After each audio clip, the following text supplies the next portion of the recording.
गिलहरी ने हिरण से कहा, अगर मैं उड़ सकता तो तुमसे रेस जीत जाता।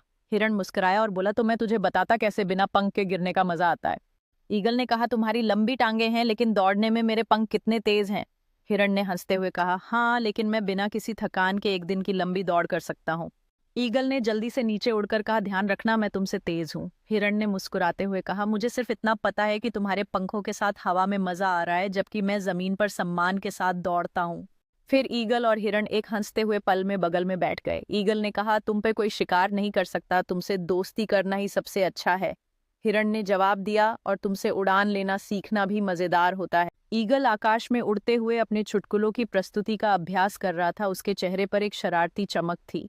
हिरण जमीन पर कूदते हुए ईगल के इशारों की नकल कर रहा था और अपने परिहास में अपना खास अंदाज जोड़ने की कोशिश कर रहा था।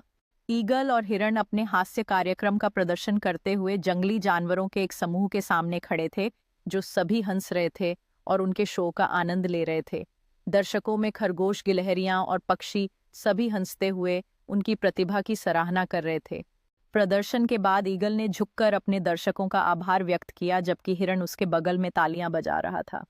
दर्शक जानवर खुशी से ताली बजाते हुए उनकी अनोखी दोस्ती का जश्न मना रहे थे। ईगल और हिरण जंगल के बीच चलते हुए अपने अगले हास्य शो की योजना बना रहे थे, उनके चेहरों पर मुस्कान थी। सूर्यास्त का सुंदर दृश्य उनकी दोस्ती को एक जादुई एहसास दे रहा था।